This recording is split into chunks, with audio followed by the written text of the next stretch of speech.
Hello, my name is Shree. And I'm Nick. I'm an aspiring musician. And I'm an aspiring novelist, and that's exactly what we are right now. Aspiring.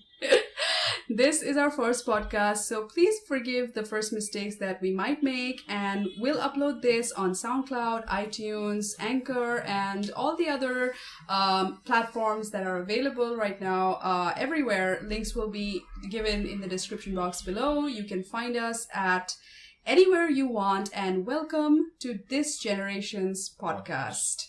So, what are we doing here, Nick?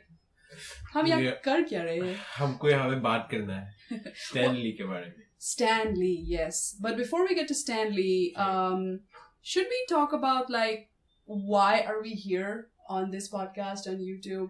What we're trying to do? Because I didn't think that we would be doing podcast or anything before. Did you? Actually, I was like very much in Joe Rogan experience. Yeah. And the way they interview Elon Musk and Neil deGrasse Tyson. Neil deGrasse Tyson, by the way, is my favorite astrophysicist.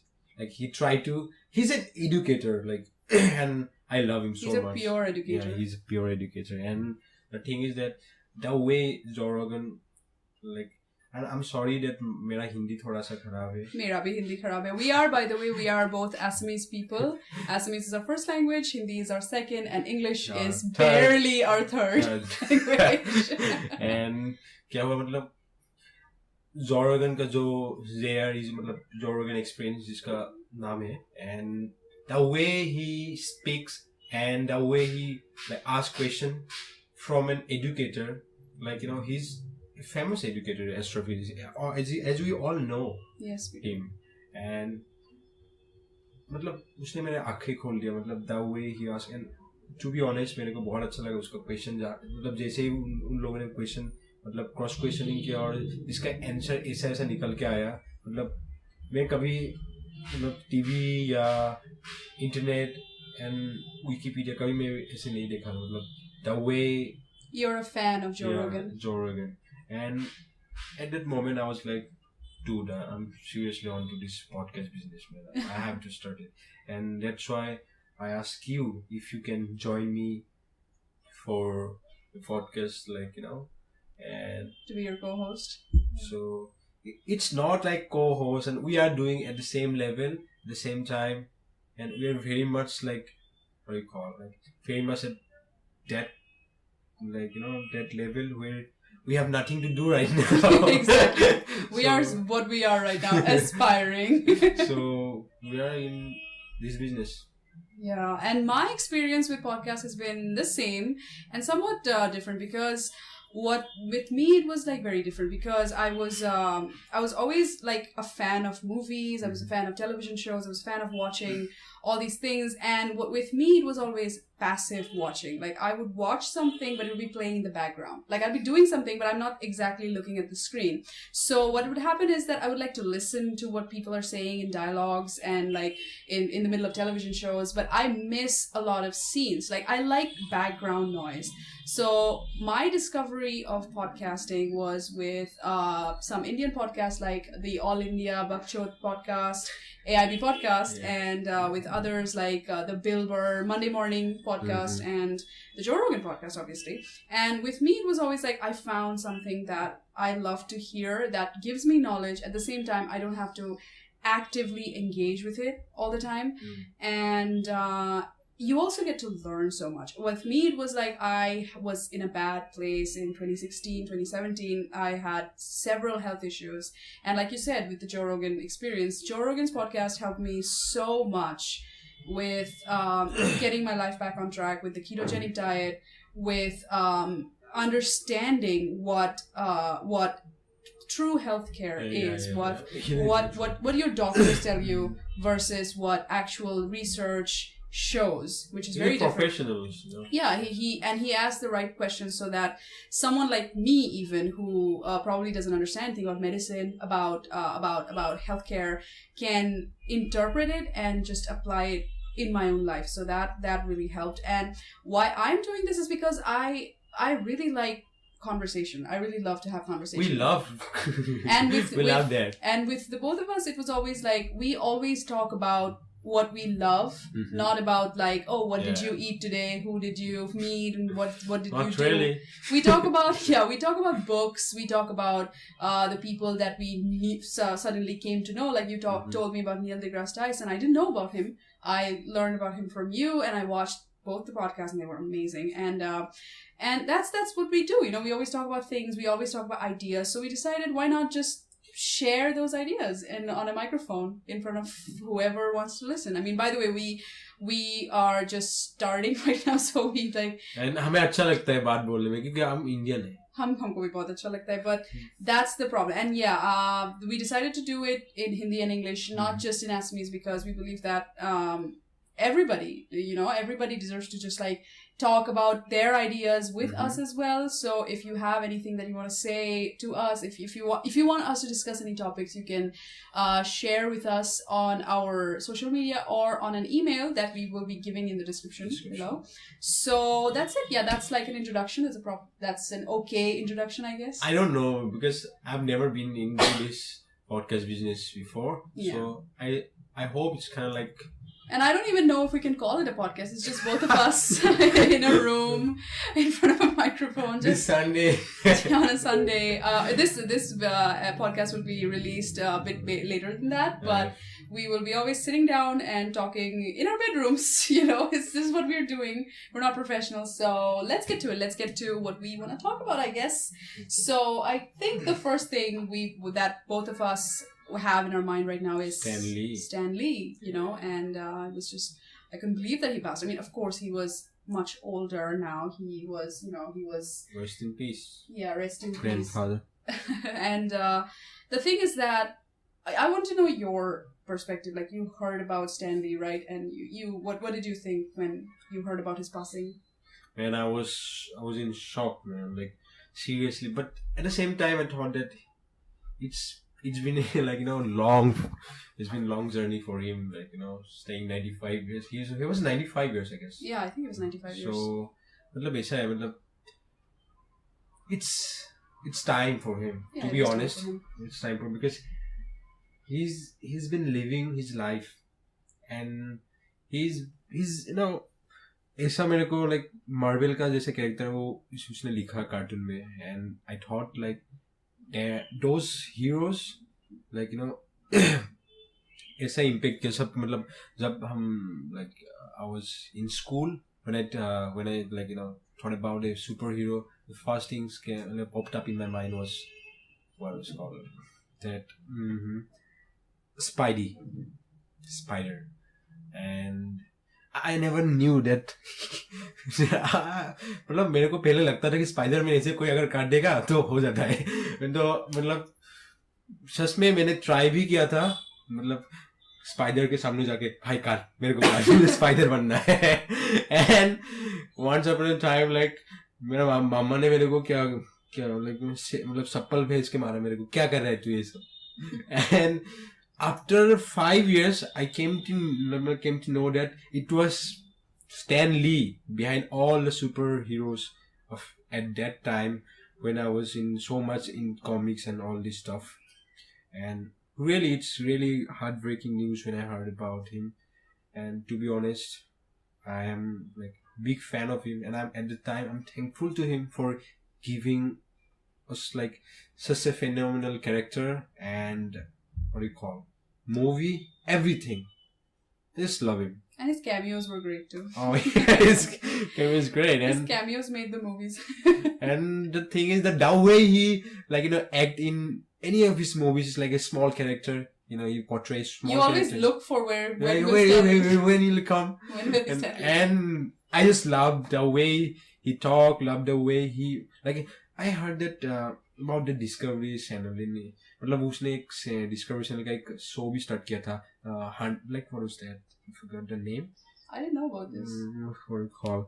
Yeah, some like Finding Real Superhero, something like that. Really? And yeah, he came to India. I had no idea about that. About some electric man.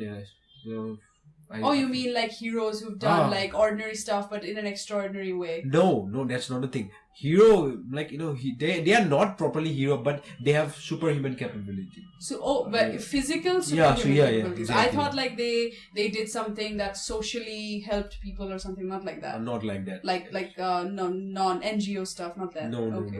So it was like they have the superhuman capability, and he was finding those men in all over the world, and I just loved that show.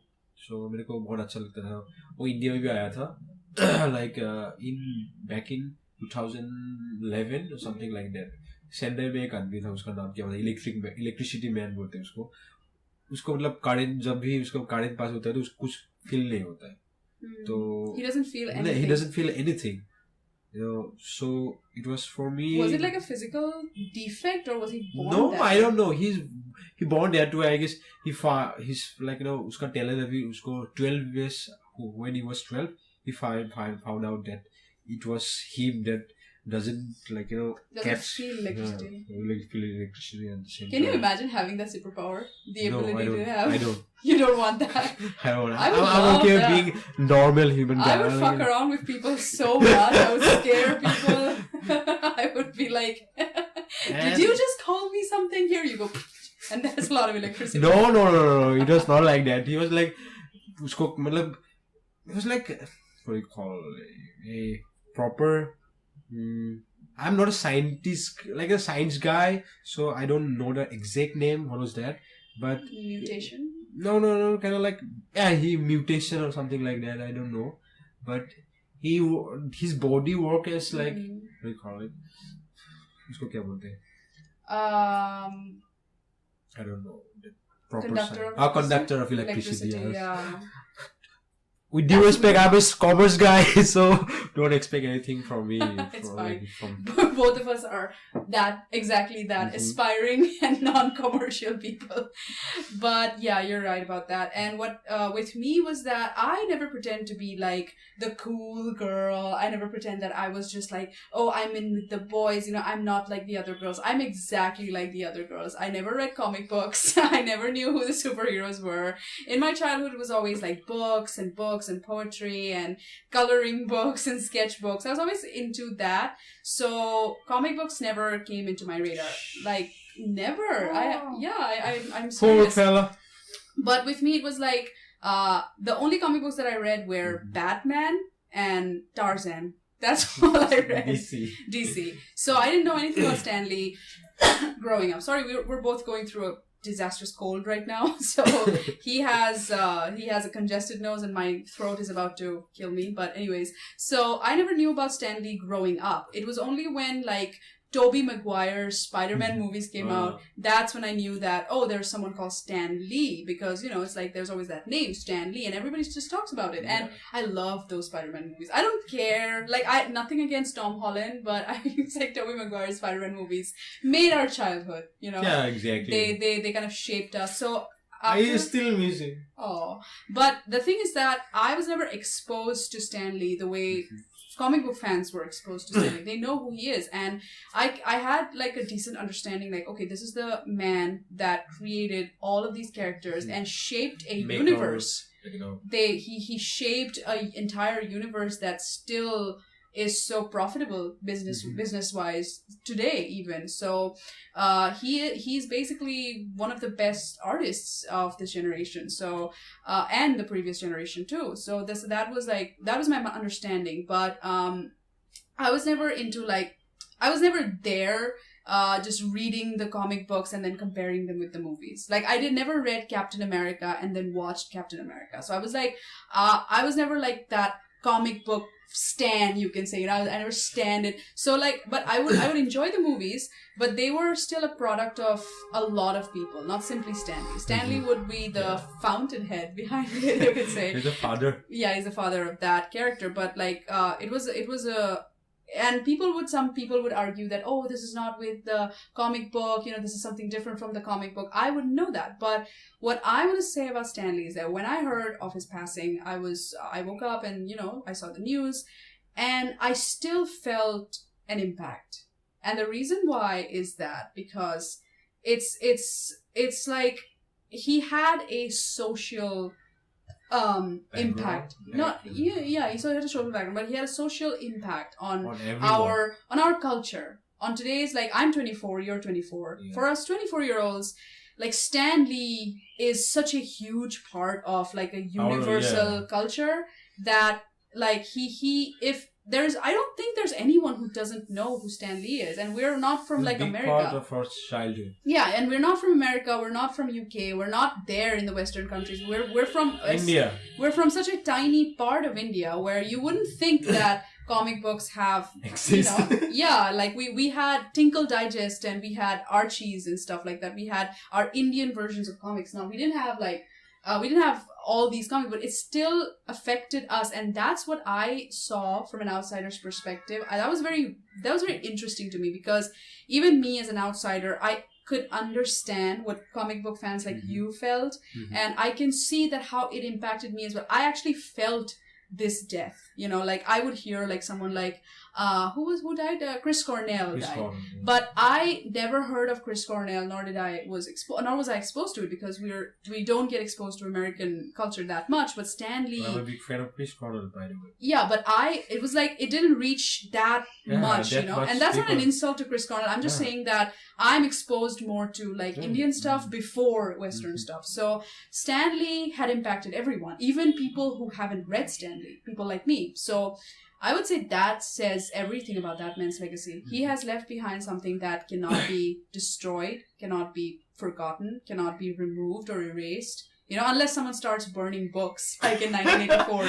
If someone starts burning comic books, I think even then people won't be able to erase Stan Lee from history. No way, nobody can erase Stan Lee from anyone. So rest in peace, and I don't think that man had any remorse before death. Like he did something that nobody can take away from him. So he died a peaceful, long. Oh, so he lived.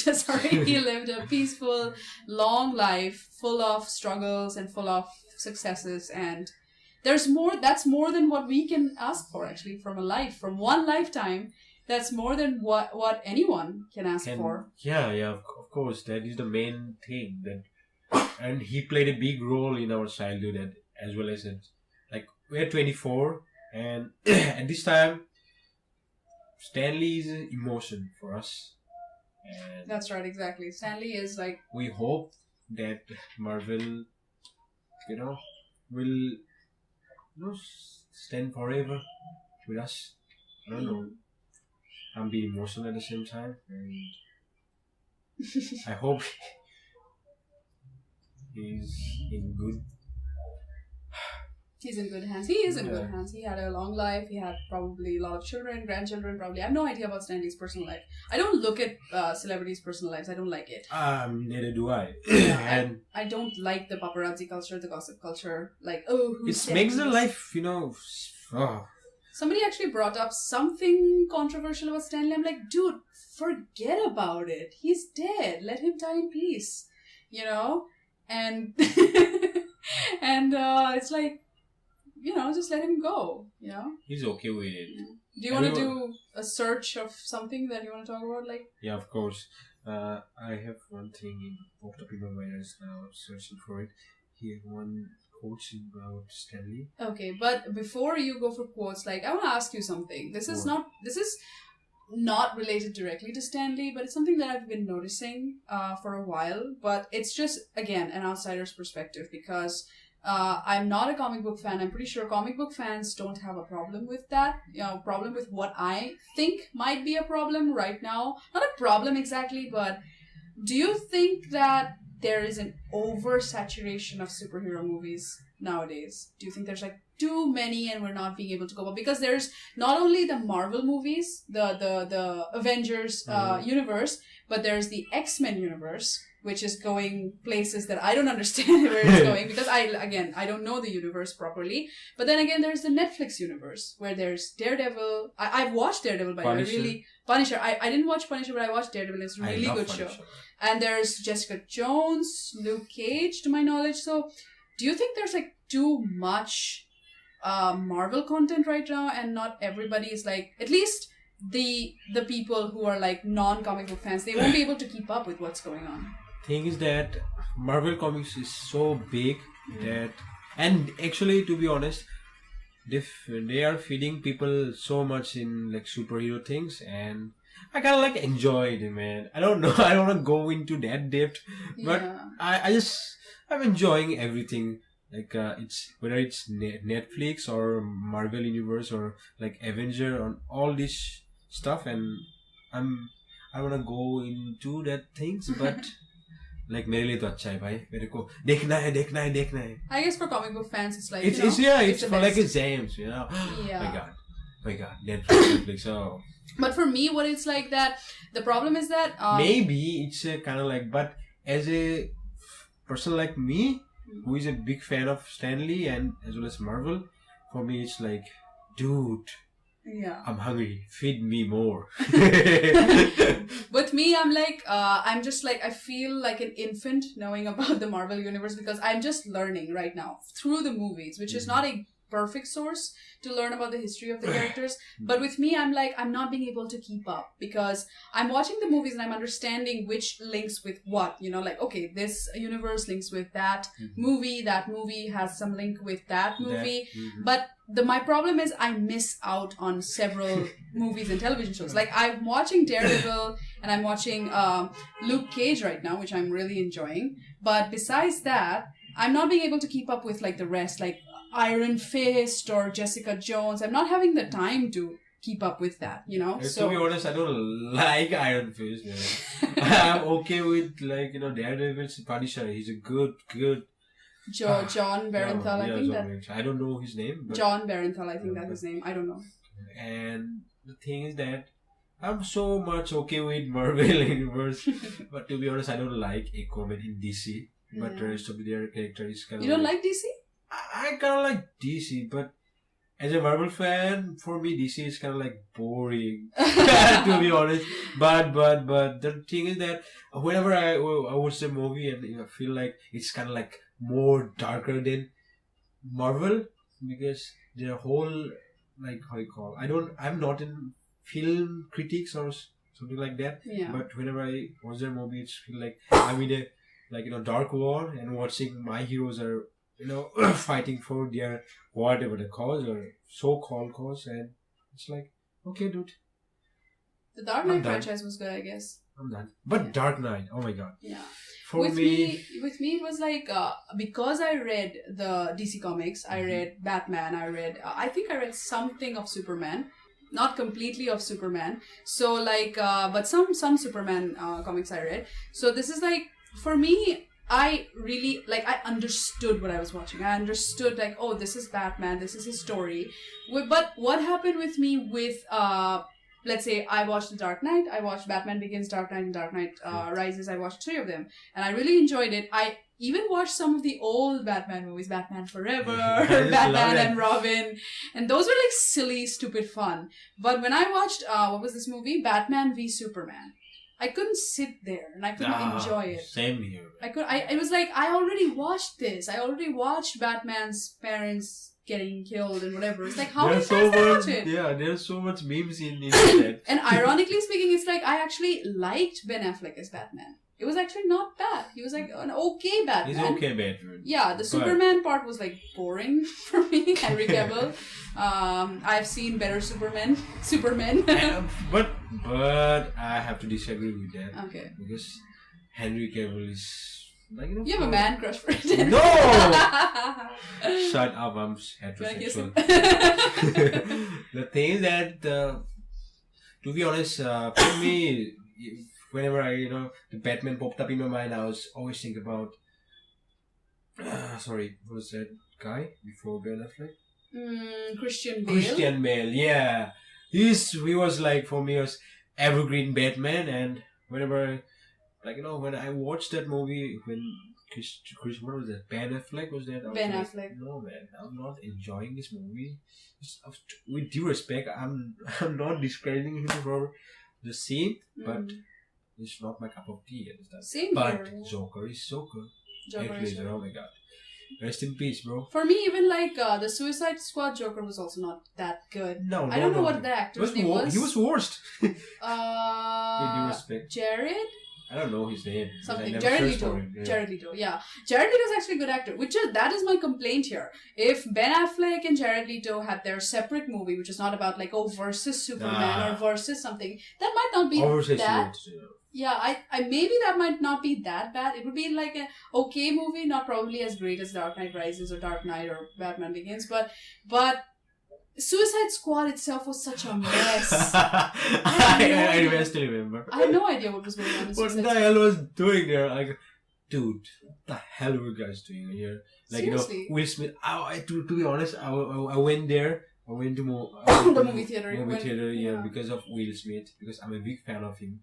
And I was like, dude, where is Will Smith? And when I see his character and all this stuff, and I was like, no, I need a beer. I needed an entire bottle of wine. I have to get drunk to watch this movie, man. I needed an entire bottle of wine because I couldn't understand what the plot was. Like, okay, there was all a witch. All my friends are here, just take it slow. So we have to take it slow. Yeah, you had to take it really slow because I felt slow. I felt high after watching that. I felt like... You don't need to, Because I was like, okay, am I high right now or do I not understand anything? Because the movie's plot was like, okay, there are these 4 or 5 goons that are going to take over the world in a universe where Batman and Superman exist. And there was something like that, what is it called? Witch? Yeah, the witch. I didn't get it. In the era of science, there you popped up one character that is out of nowhere coming from blah blah blah shit. I was like, oh my god. Can I make a confession? Yeah. I walked out after 45 minutes. I have no idea what happened. No, it's not like that. If I paid money, I will watch it. I can't do it. It was like an assault on my brain. I couldn't sit down there.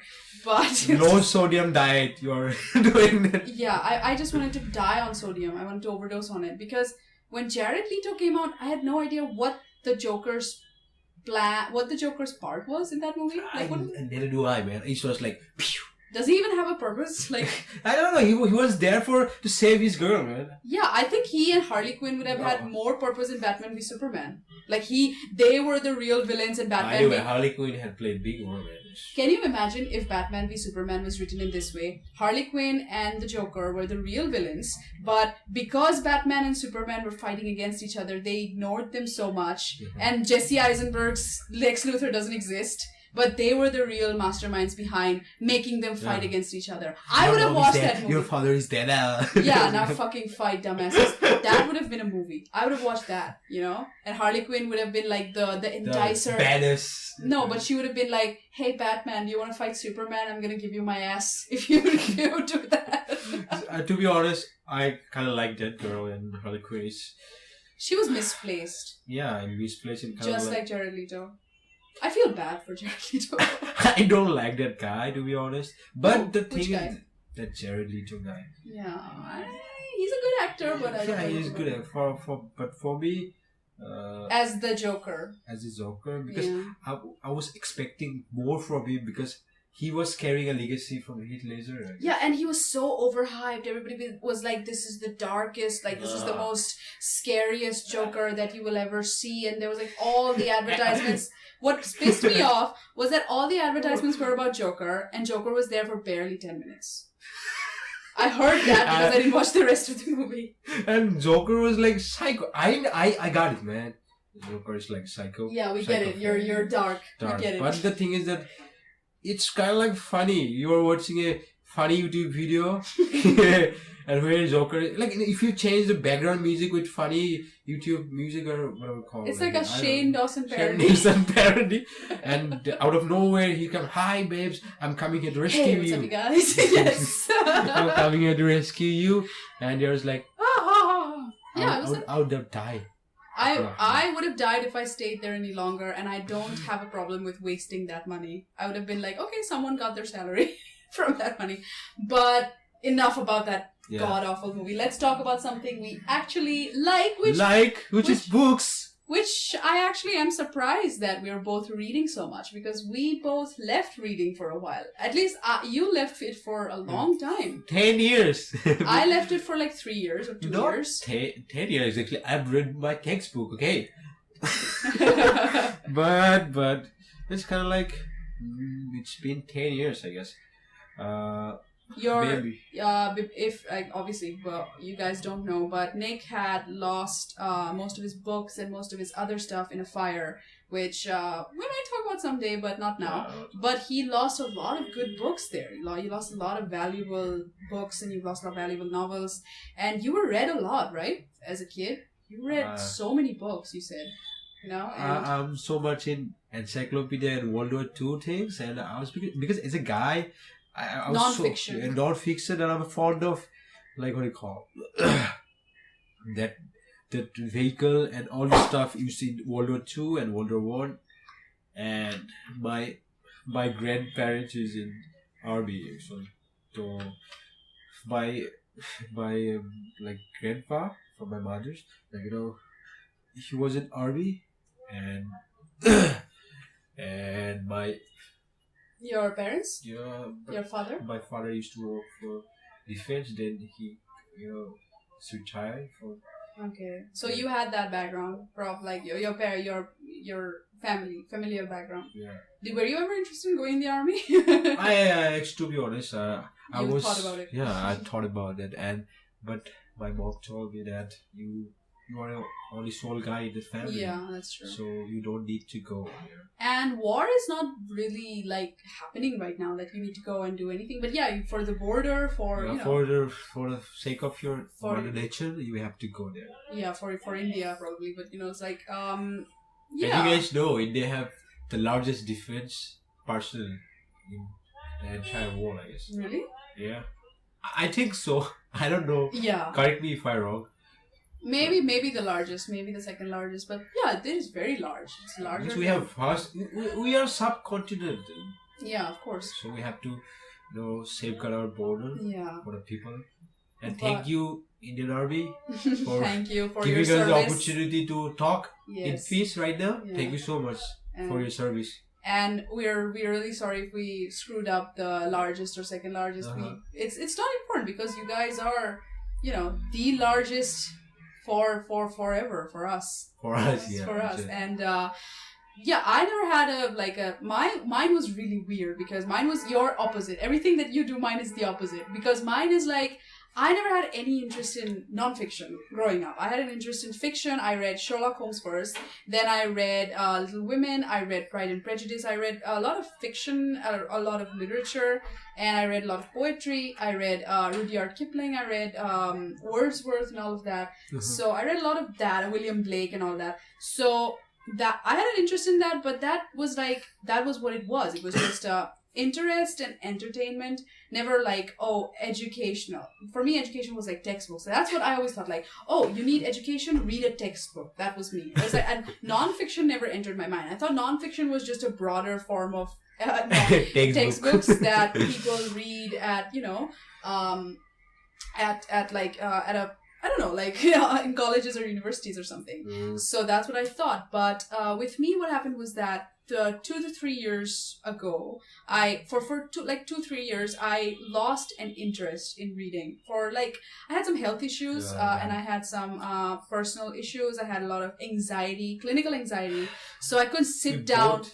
We were both there, and I couldn't sit down and focus on a book. I couldn't sit down and patiently read it. So 2-3 years ago, what I did was I picked up a non-fiction book. I picked up a non-fiction book. I think it was called The War of Art by Stephen Pressfield. Yeah, we do the books, man. So that's something I picked up, and that helped me so much that I couldn't. That helped me too. That helped me so much. I couldn't believe it, and then I just kept reading. I right now I want to talk about all the books I read, but that would just take forever. But mine just came 3 years ago. How did your interest came back? I even read fiction, by the way. I'm just not saying I only read non-fiction, but I read That's fiction. because of you. For me.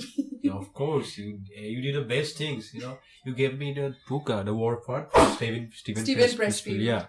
And उसने मेरे को ये book दिया और इसके बाद I think I gave you when we were doing we were running for हम लोग जब walk कर रहे थे तभी तूने दिया था एक book PDF में जा इसको पढ़ I think I gave you War of Art there. We used to jog. We used to jog in there. APSC. APSC compound, I guess. Yeah, campus, whatever. And I was like, okay, what the hell she was doing right now? And I was lost interest completely. What do you call it? It's like complete out of the syllabus that you are about to give me a book. And I was like, what the hell? And that's not what jogging partners do. Jogging partners don't do They always talk about their physical movement and all this stuff. But at the time we were talking about books. And I was like, seriously, I was like, what the hell she's doing? Like, okay, let's... Who is this bitch? It's not kind of like that, but I was like, okay, fine. If she gave me that books, which must be something, it must have something. And that's where we met for the first time, right? During jogging. That was like our first interaction. We're not like lifelong friends, by the way. We've only met for like a year, but we do feel like lifelong friends. Yeah, but we have been friends in Facebook for a long time. Yeah, but Facebook friends are, like Facebook friends. So-called friends. Air quote friends. But we did know each other for a while, but we became friends after the Steven Pressfield book. And to be honest, if you guys want to, go back to your reading habits, then start with Steven Pressfield, The War of Art, and it will play a big role in your life. Trust me, man. If you have lost interest in your reading and all of the stuff is going around your place, like you don't need to, you have so much things popped up in your mind. You don't need to read and feel like don't reading. Just start with that. And that book is very short. Every page is like half a paragraph. Yeah, half a paragraph, and that half a paragraph is way more than the 400 pages of novels that people write. Exactly true. I don't want to discredit some people, but to be honest, that book is the definition of less is more. No, yeah, less is more. That book is the epitome of less is more, because there's like 100 barely it's still pages. My words. It's like barely 100 pages probably. If you stack up all the pages, it'll be barely 50 pages. I read it at in 2 days, because I was a non-reader can finish that in 2 days. I'm a non-reader at the time, and after that I was like, okay, I couldn't stop myself from reading books, and so I started reading. What was it? Yeah. I started reading Mastery. We can talk about all the books, by the way. If you guys want a recommendation list of books, then if you brought the things, then you can really. If you guys are an avid reader, if you're not, what the hell is wrong with you? You should go read right now. But the thing is that if you guys want recommendations of good books, we can talk about one book or two books every week if you want, and we can talk about fiction or non-fiction or anything, any topic if you want. We can pick up a book, or we can review books, or if you like. But today we're going to do that exactly, right? We're going to talk about two books that we're currently reading, and we're right in the middle of it. You're at page number 90 something, and not 90, it's 78. 78. And I'm at page 100 something. What are you reading right now? The Fountainhead from Ayn Rand. And I'm reading Joseph Campbell's The Hero with 1,000 Faces. So these are very peculiar books, because they're written by two people that really touch something that wasn't touched before. Like they really picked up on something that was there, but it was right there in plain sight, and they revealed something, and do you want to start, or should I go? You should go. Should I? Yeah. Okay, with Joseph Campbell, the name itself is just like Stan Lee. You hear that name, Joseph Campbell, here and there, because like I said in the beginning of the podcast, I'm an aspiring novelist, and I really want to finish my first debut novel and publish it. If the Lord allows me, whatever, if whatever is out there, universe allows me, I would love to share my story with you guys, with everyone.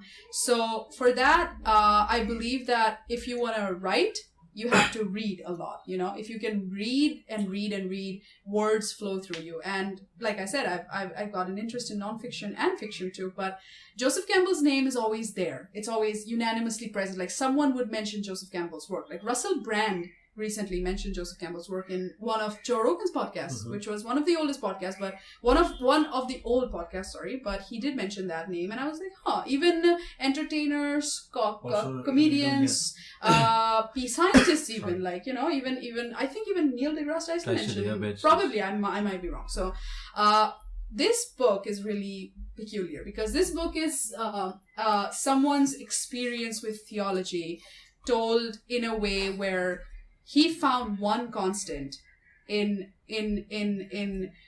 religions where if someone like you and me, if a common man, if a layman would read to different kinds of theological books, like if you read the Quran, I read the Bible, someone reads whatever, it's like you would be like, no, these are very different. Everybody's saying the different stories. This is a different story. This is a different experience. This is that. But we don't realize that there is a constant theme here, which is the journey of the hero. I think Joseph Campbell had another book called The Hero's Journey, which I haven't read, but this book talks about like the constant consistency of the hero's journey that is present in Greek mythology. It's present in the Bhagavad Gita. It's present in the Quran. It's present within Bible. It's present everywhere. It's present in the native religions that don't have books. It's present in tribal religions that it was national worshippers, and they were present with the Aborigines of Australia, that they were present in the Native American it was everywhere. It's everywhere. There was a part, I might have mistaken because I don't have the book in my hand right now. It's right there. If I go out there to reach it, I'll throw everything. But it said that the hero has this process. It's a circle. He goes out of his house, which is, I think, the word was, I forgot. But then he has the initiation process, where do you want to get it out? You can get it out if you want. So there was this circle that they talked about where he has this initiation process, and then he comes back and he's like, he has been reformed. So this is from page 23, The Hero and the God. Thank you for the book, by the way. So what they said is the standard path of the mythological adventure of the hero is a magnification of the formula represented in the rites of passage: separation, which is the first word, initiation, and return, which might be named the nuclear unit of the monomyth, which I found to be very peculiar, because that is not just a story of mythology, that is a story of all of us. All of us, yeah. We have to separate from our family, we have to separate from our house. Detach, and let's go. Detach, we have to go, we have to get out of there, or we become infants. We always become an infant under the care of our parents. And and loved ones, and we are always where we become infantilized somewhere. We never grow. We just stay there, stuck in quicksand. We have to get out of there. And then there's an initiation process where we make so many mistakes. We fuck up everything. We have bad relationships. We have bad mortgages. We have health problems. We have had the same thing, right? Yeah, we have career problems. Yeah. We have had so many things that we get through, but that's our initiation process, and it says that we always return, we always go back. And I don't think that means, because like I said, I'm in page 100 something, so I haven't gone to the return phase yet, but I think we return as a different human being, and we don't just go there back to our home and be like, I'm here to stay, but you're like, I'm here to make your lives better as well. Yeah. I'm gonna make my parents' lives better. I'm gonna make my family's lives better. I'm gonna uplift them, and I'm gonna make this place, my birthplace, a better place. Better one. Yeah. Than the previous things. I think that's what it is, and it's so amazing. This book, it shows you that you can divide and be you can say that your religion is better than my religion, or this is better than that, but it shows that you can argue wherever, but there is a constancy in, I don't know if that's a word, I think there is a constant in human experience, there's such a constant that someone who was, born in some year, some AD BC in Aboriginal... I would like to remind you one thing you told me there, that both, for me, Quran and the Bhagavad Gita and the Ramayana, Mahabharata and the Bible, they are in different level of writing or different ages in, I guess. Yeah, but they write the same thing. Exactly. They have to, and obviously their stories are different. That's mesmerized me. Yeah, someone would talk about Noah and the Ark, Bhagavad Gita would talk about something else, Ramayana would talk about something else, Quran would say about Muhammad, but it's there's this... But the core, what do you call the core, principles. Principle was... same was same was Bible, Quran, and Bhagavad Gita, and all of them. Yeah, and It's I like think one of that speaks volumes about the human experience itself, because that shows you that you can talk about how different we are, how much we are, how like one religion caused this and that religion caused that, but it's like we have to look at the core and understand that religion was written by human beings at one time, and religion was like a translation of the human experiences that some people had, and they were like, okay, we experienced this, therefore we think this is the way to live, this is the way to govern, this is the way to have a good city, this is the way to have good principles. So there is a constant that cannot change within us. There is a soul in us that is constant, that is like doesn't differ from you and me. Like our you can say that the way we experience can be different, but the abstract principle of experience is the same. The mathematical equation of your experience and my experience is the same. It's separation, initiation, return. Or if you don't follow that equation, you turn into a human being that you don't want to turn. You become that guy from your mom's basement that writes mean comments. Asking for money, writing mean comments on YouTube. Building a bomb, I don't know. Your religion is that, my religion is this. Yeah, just argue about politics. I'm okay with this and you guys are... argue about religion all the time. Blame women for everything. Fuck that bitch. That can't happen, because we're all gonna go through shit that we don't want to go through, but that's going to shape us. Everything bad that ever happened in my life, I don't know if that's with you, everything bad that ever happened in my life, I remember it to the point, to its last detail, and that changes me always. Like, I would never want that to happen again, and that makes me extra careful.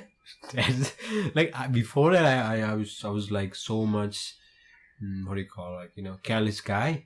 But after you, thank you, like, I was right now I'm a bit, what do you call, selfish. Maybe I would say selfish. No, not selfish really, but kind of like a, what do you call, like, I don't know the word properly, but what are you going through like I'm a more of a, like, extra caring people for myself, not for I care more about me than the rest of us. Like, the rest, I think that's the story about everyone. Yeah. And it should be, because if you are being a philanthropist without having the means to be a philanthropist, if you don't have the money, the means, everything, people are going to take advantage of your good nature. That's the reason. I have been the victim for a long period of time. That's why. You can't be naive. Yeah. I was naive back in then, man. And people, I was like, bro, come on, give me, I need some money. I need some this and that. And I was like, come to my house. And please, can you do it for me? And I was like, okay, bro. And I was like, deep down inside, oh, he's my brother and he's my sister. He's my best friend. I can't say no to him. But right now, fuck it. They step all over you. Yeah. You become their doormat, and you can never be people's doormat. With that strong word, it's like, I would say slave, man. Not slave, but the thing is that there is a power in saying no. Mm-hmm. No means no means no. Rebellion, and people get scared. Oh, really? You said no to me? How dare you? But it's like... How dare you? Yeah.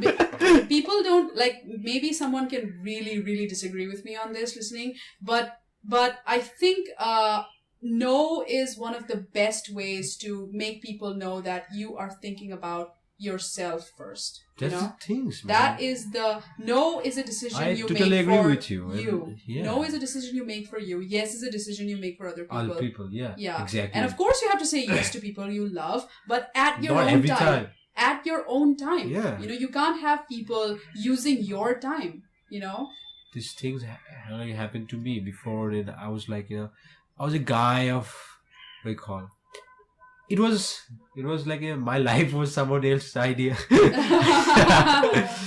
said that, by the way? My life was someone else's idea. I forgot. I guess not. It was a book from. It was a quote from a book, yeah. Quote from a book from Ari and Dante. Discovering from Aristotle and Dante discover the secrets of the universe. Written by Benjamin Science. Oh, Benjamin Science. I forgot. My God, I remember that. And it was quotes from that book. It was like, my problem is that my life was someone else's idea. That's the thing that happened to me when I was naive back in 22 years. when I was 22, 22. 22 or maybe 22 and a half. They have, my friends, they really take advantage of that. And to be honest, when I get to know that they were taking advantage of that, I stopped myself from doing them a favor or something like that. And whenever they asked me help, then I was like, okay, dude, I'm not up to that, your shit, and I'm not going to do that for you. And after that, they were like, bro, you've changed.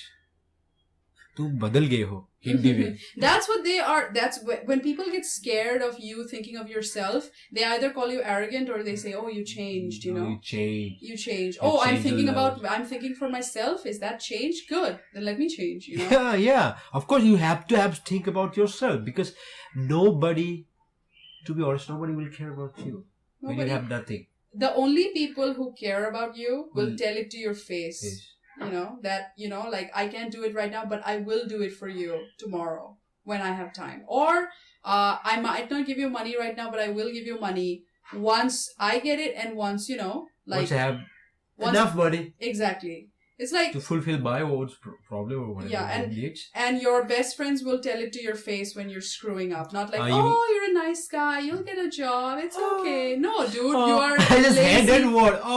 E-O. It's like, no, dude, you're a lazy ass. Get up, get a job. You know, it's like that's what your friends will say, not someone who doesn't care about your. When I was jobless, I was fighting for my, to survive in this city actually, and I was like, we're both doing that actually. Yeah. And you talked about the being naive at 22. I think we were all, because when I was in college, I think I was in college at that time. Even my thing was that. Okay, because I'm heavily an introvert and you're heavily an extrovert. So this is like polar opposite speaking here. But we are best friends. And we are best friends, which is weird. But the thing is that it's like, I thought that, okay, I don't have any friends, right? I had like 2. I had like 1 and they are not in this city. How am I going to survive? Oh, I'm going to need friends. Let me just try. So I tried extra hard to be liked. So I let people walk. Sorry. Yeah, I let people walk all over me. If someone says, oh, can you do this for me? Can you do that for me? Can I come to your house? Can I party? Can I drink? I'm like, yeah, sure. And my mom would kill me, but I would be like, no, but please, I just need to make friends. But those people are not my friends right now. So that clearly shows the extent of their kind hand, If you stop falling in their trap, they will not going to, in your contact list. Yeah, I said no to one friend when he said like, that. Kind of all looked tied with you. Yeah, and he was like, I want to party at your house. I'm like, no. You can't do that. And once he heard the no, he never even contacted me. And I knew this guy more than I ever knew you, for a long time. I know that guy, but I don't want to take his name. No, we don't take names here, so yes, forget it. that's a rule. This podcast is about ideas, this podcast is about movies, and this podcast is about books. And speaking of books, I talked about my book, now it's time to talk about yours. To mine. So the book is from a writer, like Ayn Rand, and she's from Russia, I think. Russian American, and this book is written in almost from 1920, I guess 1925. Maybe it was published in 1935 or 45. No, 43. But it was written in 1929, 30, 25. No, probably, 1925, and it's 2018. About to be 2019. Yeah, almost 100 years.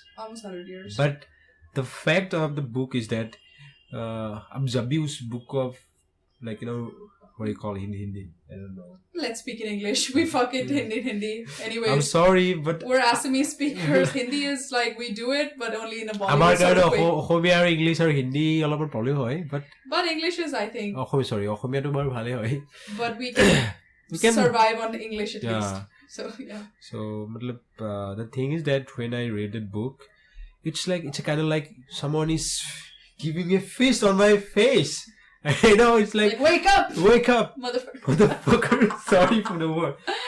Like Zorgon, wake up, motherfucker. This place is not heaven. You have to fight for your right. It's kind of like, when I read the book, it's kind of like I don't want to spoiler. I don't think we can spoil because we're only like we are in 7. I'm 78 page. You're in 15%. In that like in that particular pages, it's happened that people will be assholes.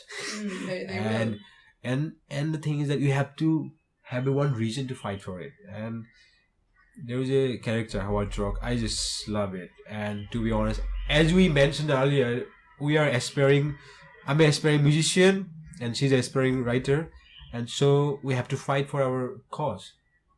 And I never, I really never into this philosophy and those things. But The objectivist yeah, philosophy. yeah. No, not objective. The philosophy in a whole. I never been into that philosophy, like, subject. as a whole, subject, and because I'm a commerce guy, to be honest. Yeah. And so when I read a book, I kind of like it's philosophy or something. Let's try it out. I just Google it and find out the interesting fact that Ayn Rand is the first objectivism, like what do you call author or something? She is the I proponent. don't know the proper name. Let's say a proponent. Let's say a writer. The founder of the objectivism philosophy. Yeah. And the Fountainhead is the first book she ever written about that for objectivism in that particular book. Is the first one. I didn't know that. And the thing is that, and when I get to know about that, and I was excited, man, I'm reading a marvelous book, and I have to finish it. But the worst thing is that today is Sunday, I somehow managed to read the books, and its book is like, dude, keep reading. It doesn't let you go. It doesn't let me go, man. I was like, come on, please, I have to go. I have to do some other stuff, but you have a job. I have a job to do for feed myself, for feed my family and all this stuff. And my thing was that I think you knew that because when I got that book a few weeks ago or something, I stopped responding to everyone and everything. This room locked me in, and I read that book in a span of 5 days or 4 days or something. Not for me, man. She's a superhuman. I couldn't stop. Wonder Woman or some kind of like that. No, but that book has that effect. You can't let it go. Once you are done with your a physical problem, in all of this shit is going around your head, just open the book and just read it. Once you are going, you're getting that pace, then you will understand what we are talking about right now. Yeah, because exactly. if you are you are listening to it because you have never read a book, you will you will be like, man, what the hell they are talking about. Or if you have read The Fountainhead, you can talk to us in the comments below without spoilers for him. Because I read a 78 page, man, and she has complete. You haven't read it all. I haven't read all of Ayn Rand's works. I have not read Atlas No, I'm asking Shrugged. about the Fountainhead. Oh yeah, I finished that. I'm gonna read that again. Come on, don't spoil me. Yeah. I'm gonna read that again. Do you know that Howard Roark? No. But no, seriously, that was the objective. I was talking about objective philosophy, right? objective philosophy. Yeah. For me, when I Google it, I found out, and it was objective philosophy was is a wake up call to everyone that world is not not you think about it's what do you call a heaven or something like that. It's a hell. Come on, you have to do your own stuff to get in there, and sometimes you have to lose everything You have to stand for your principles. Stand for your principle. That's the thing.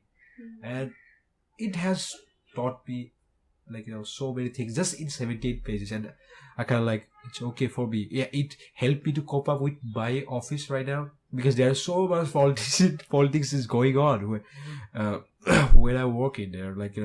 I was a newcomer for me, for them, and they were I have to use this guy because he's a newcomer, so let's use this, and to try to show their what do you call superiority over me. And I was as a naive guy, So they tried to use you like a commodity. yeah, kind of like that. But the thing is that they are but right now they're behaving like a they will behave like a superior because it's okay, because they Never have been underestimate people in small positions of power. Yeah, it's those things, man. Yeah. And the thing is that when I read the book, not the whole book, not 78 pages, it has taught me a lot that I can right now cope up with my work and with my personal life.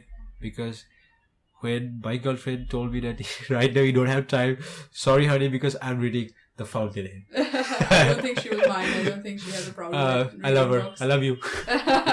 And I love you as well. But the thing is that I think if you sum up the whole book in a single sentence. I think it does tell you what Ayn Rand is saying right at the beginning, that ego is the fountainhead of human progress or creation, or Creation, I guess. I think creation was the word. But that is it, because you can say that ego is the enemy, ego is everything, but if you believe that you were supposed to write this book, create this album, play this music, if you were supposed to start this startup, if you were supposed to create this product for people, or make a discovery, or make an invention, you need that ego to tell you that yes, you can do this. You know, that's not an ego. That's a proper integration of ego. I think that's not like an over extension of your ego.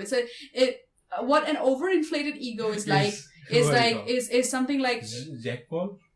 Jake Paul, yeah. That I don't even know if Jake Paul is an ego. I think Jake Paul is just a cartoon character or something. No, but what an overinflated ego would be like, I think that I can fight Joe Rogan and win. No, you can't. That's an inflated, overinflated ego. And I think that's something. He'll beat the shit out of me. No, he will. I think he will turn me into dust that chinchillas bathe in. I think that's what I'll be turned into. But besides that, I think like some people overestimate their abilities.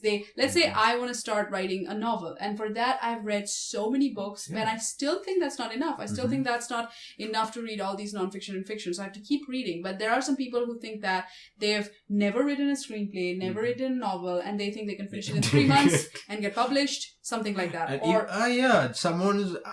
don't want to take name, but I have been into that case when one of my she's not my friend, she approached me that I have written these books. Can you just buy it out, bro? That's like saying, can you like and comment on my Facebook? It's kind of like that, and I was like, come on, honey. If I don't like this, if I'm not into your I've never seen her any of not even a single poem or something like that, a story. How can I understand? You can't tell people go buy my book.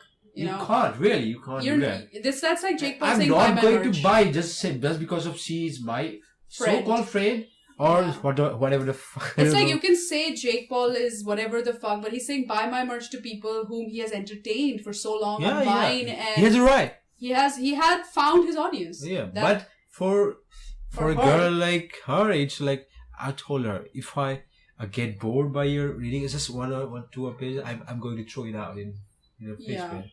And that's something that people don't want to hear. Like, you have to establish yourself. You have to establish who you are. I don't expect anybody to read my book, but I expect people who like it to share it and be like, yeah, you can read this, whatever the fuck this is, read it and then tell me what you think. I want that. I want 5 people to read my book, not 50,000, because those 5 people will tell 5 more people. 50 people in total, 5. You will have a quality reader. Yeah, I think I would have 30 readers, and those 30 readers will say they will be your, what do you call it? They will be my closest circle of readers, I would say. So that is the thing, and and I don't know what else we were about to talk, but I think that's enough for today. That's enough for today. And we really enjoyed talking, and we are what do you call it? We're really excited for this podcast. I'm really excited, as well as she's excited. I have no idea what we're doing here. I don't even know if people going to listen to this podcast or not. No, I think that someone will, and even someone, if they don't, whoever is bearing us. But yeah, even if no one is listening, I think I have. We love you. Thank you. Please listen. Okay. And I think even though I don't know if this is gonna be a success or failure, it doesn't matter, because you and I, we always keep talking like this. We will. We always keep talking like this, with or without. Once in a week. Yeah. We'll talk like it. No, that's not what I mean. I mean that even though we don't have, we might not have anything, but we still talk, like this all the time, with or without a microphone. We have cell phone, honey. No, we'll always have conversations, and that's why we'll keep talking every week, I guess. Yeah, we will. Because this is not something that we have to we're making it up or anything. Like, you and I don't know each other. It's just coming naturally, flowing. Yeah. You just from your brain, and you just bomb it. Exactly, and we are we're just starting out. We might make mistakes, so please forgive us if we do make mistakes. And Well, I guess thank you for giving both of us newcomers a chance. Yeah, thank you. Yeah, if you guys want us to discuss any topics, then I don't know, like reach us on our email and on our social media, and the links will be in the description below.